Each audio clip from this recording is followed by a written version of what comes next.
తమకు జీవనోపాధిగా ఉన్న దస్తావేజు లేఖర్ల వృత్తిని ప్రైవేట్ పరం చేసి తమ పొట్ట కొట్టవద్దని కోరుతూ ఆంధ్రప్రదేశ్ రాష్ట్ర దస్తావేజు లేఖర్ల సంక్షేమ సంఘం ఆధ్వర్యంలో డాక్టర్ బిఆర్ అంబేద్కర్ కోనసీమ జిల్లా రామచంద్రాపురం సబ్ రిజిస్టర్ కార్యాలయంలో దస్తావేజు లేఖర్లు ధర్నా నిర్వహించారు. ప్రజల ఆస్తులకు భద్రత కల్పించాలని, రిజిస్ట్రేషన్ సేవా కేంద్రాలను ఏర్పాటు చేయొద్దని, రిజిస్ట్రేషన్ శాఖ ప్రైవేట్ పరం చేయొద్దని, జీవో నెంబర్ 396 రద్దు చేయాలని, లేఖర్ల వ్యవస్థ పునరుద్ధరించాలని దస్తావేజు లేఖర్లు డిమాండ్ చేశారు. ఈ కార్యక్రమంలో దస్తావేజు లేఖర్లు మరియు స్టాంప్ వెండర్లు, డిటిపి ఆపరేటర్లు తదితరులు పాల్గొన్నారు. దస్తావేజు లేఖర్లు మాట్లాడుతూ తమకు జీవనోపాధి ఉంటున్న దస్తావేజు లేఖర్లు వృత్తిని ప్రైవేట్ పరం చేసి తమ పొట్ట కొట్టవద్దని, లేఖర్ల జీవితాలు వీధిపాలు చేయొద్దని, రాష్ట్రంలో లక్షలాది మంది దస్తావేజు లేఖర్లు వృత్తితో జీవిస్తున్నారని అన్నారు. ఈ కార్యక్రమంలో రామచంద్రాపురం దస్తావేజు లేఖర్లు అడప రాంబాబు, సత్తి గంగిరెడ్డి, తాడి వీరగోపాల్ రెడ్డి, పొక్కులూరి వెంకటేశ్వరరావు, గిరిజల వెంకటేశ్వరరావు, సాలెండర్ రఘు, కొట్టు సాయి చందు, ఆదిత్య పట్నాల కుమారి రత్నం, అడప సత్యనారాయణ తదితరులు పాల్గొన్నారు.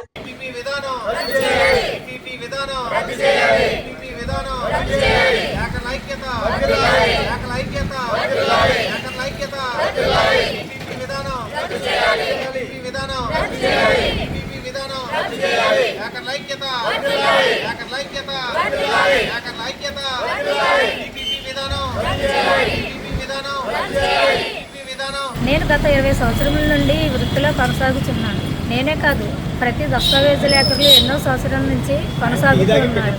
మా అందరినీ జీవనోపాధి కల్పించాలని ప్రభుత్వాన్ని కోరుచున్నాము. ప్రజలకు ఆస్తులకు భద్రత కల్పించాలని మేము ఎంతో చాకచక్యంగా కృషి చేయాలని, మా మనుగడను ఇంకా పెంపొందించాలని ఆస్వాదిస్తున్నాము. దాన్ని రద్దు చేయాలి.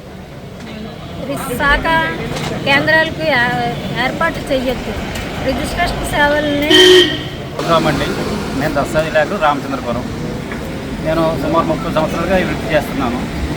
ఈ వృత్తిలో ప్రభుత్వం రకరకాల సమస్యలు పెట్టారు, అన్ని అధిగమిస్తున్నాం, ముందుకెళ్తున్నాం, సాగుపడుతున్నాం, విధానం జరుగుతున్నాయి.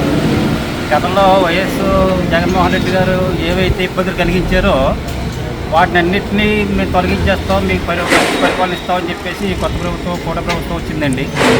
వచ్చిన దగ్గర నుంచి నీ ఎడచేయి తీయి నా పొడచేయి పెట్టిన విధంగా ఏదైతే రద్దు చేయాలి గత ప్రభుత్వాన్ని వ్యతిరేకించారో అవే చట్టాలు, అవే పద్ధతులు మళ్ళీ మీరు అమలు జరుపుతున్నారు.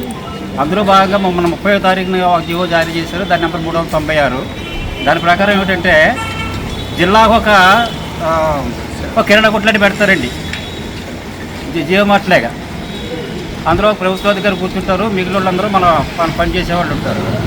వీళ్ళందరూ కలిపి ఏం చేస్తారంటే అండి, డిజిటల్ దస్తావేజ్ ఇదివరకు జగన్మోహన్ రెడ్డి గారు ఇస్తారంటే వద్దన్న చూసారు, అదే డిజిటల్ దస్తావేజ్ ఈ ప్రభుత్వం వారు వర్కర్స్ని పెట్టి తయారు చేస్తారు. కాంట్రాక్ట్ ఉంటారు ఒకడు ఆయన, ఆ కాంట్రాక్ట్ ఎవరు పాడుకుంటే వాళ్ళకి ఇస్తారు సారగొట్టలేక. అందులో ఉన్న వర్కర్స్ పనిచేస్తారండి. అక్కడ అధికారులు ముద్ర ఇస్తాడు, చల్లా కట్టేస్తారు. పైకి సబ్ రిజిస్టర్ గారికి వస్తే ఆయనేమో డిజిటల్ సైన్ పెట్టేస్తారు, డిజిటల్ డాక్యుమెంట్ ప్రజలకు ఇస్తారు. ఇది నాకు అర్థమైంది. ఆ జీవో నెంబర్ 396లో ఇది అటు ప్రజల రక్షణ, ఆస్తులకు రక్షణ ఉండదు. ఈ వృత్తిపరంగా ఉన్నటువంటి లేఖలకి వృత్తి పోయే అవకాశం ఉన్నది కనుక ఆ జీవో రద్దు చేసేసి యథాతథంగా గతంలో ఎలాగైతే ఉన్నదో అలాగే జరిపించుకొని ప్రభుత్వానికి విన్నపం చేసుకుంటున్నాం. ఎన్టీ రామారావు గారు ముఖ్యమంత్రిగా ఉన్నప్పటి నుంచి కూడా ఈ లేఖల వ్యవస్థ మీద కన్నేసి ఉన్నాడు. ఏ ముఖ్యమంత్రి వచ్చినాను ఆ లేఖలు చేసుకున్న బాధ ఏమిటో నాకు అర్థమవటం లేదండి బాబు. ఆ ముఖ్యమంత్రి ఎన్టీ రామారావు గారేమో కొంతమందికి లైసెన్స్ ఇచ్చి వాళ్ళే రాయాలన్నారు. తర్వాత చంద్రబాబు నాయుడు గారు వచ్చి లైసెన్సులు పీకేసి ఎవడు పట్టారని దస్తావేజులు వేసుకోమన్నారు. జగన్మోహన్ రెడ్డి గారు వచ్చేమో సచివాలయాలు వచ్చేసానన్నాడు. మళ్ళీ ఇప్పుడు పవన్ కళ్యాణ్ గారు, చంద్రబాబు నాయుడు గారు ఈ కూటమి ప్రభుత్వం వచ్చి ఈ సేవకి ఇచ్చేసామంటున్నారు. ఈ వృత్తి మీద ఆధారపడి ఎన్నో వేల కుటుంబాలు ఉన్నాయి. ఆ చదువుకున్న వాళ్ళు పోస్ట్ గ్రాడ్యుయేట్ దగ్గర నుంచి 10th క్లాస్ వరకు చదువుకున్న ఎంతోమంది ఈ లేఖల వృత్తి మీద ఉద్యోగాలు లేక ఆధారపడి ఉన్నారు. వాళ్ళందరూ పొట్ట కొట్టి మీరు ఏం బాగుంటారని బాబు నాకు అర్థం అవటం లేదు. దయచేసి ఈ 396 జీవోను రద్దు చేసి లేఖలకి లైసెన్సులు పెట్టి వాళ్ళ లేఖని లైసెన్స్ పెట్టి లేఖని తప్పు చేస్తే వాడికి లైఫ్ లాంగ్ డాక్యుమెంట్ రాకుండా వాడిని సస్పెండ్ చేసేసి పరీక్షలు పెడితే లేకర్లు బతుకుతారు కొంత కొలవాలి. ఈ సేవ వరకు కొలుస్తాడా? ఇప్పుడు సర్వేలను పెట్టారు సచివాలయాల్లో, సర్వేలను కొలుస్తున్నారు, వాళ్ళు ఎంత వసూలు చేస్తున్నారు ఏమిటి అనేటువంటిది కూడా మీరు ఆలోచించడం లేదు. ఈ సేవ సచివాలయాల్లో వచ్చేటువంటి సర్వేలు ఇచ్చిన దాంట్లో 1/4 లేఖలు తీసుకుంటున్నారేమో. ఒకసారి మీరు ఎంక్వైరీ చేసి మా లేఖల వ్యవస్థను పునరుద్ధరించాలని కోరుకుంటున్నాం.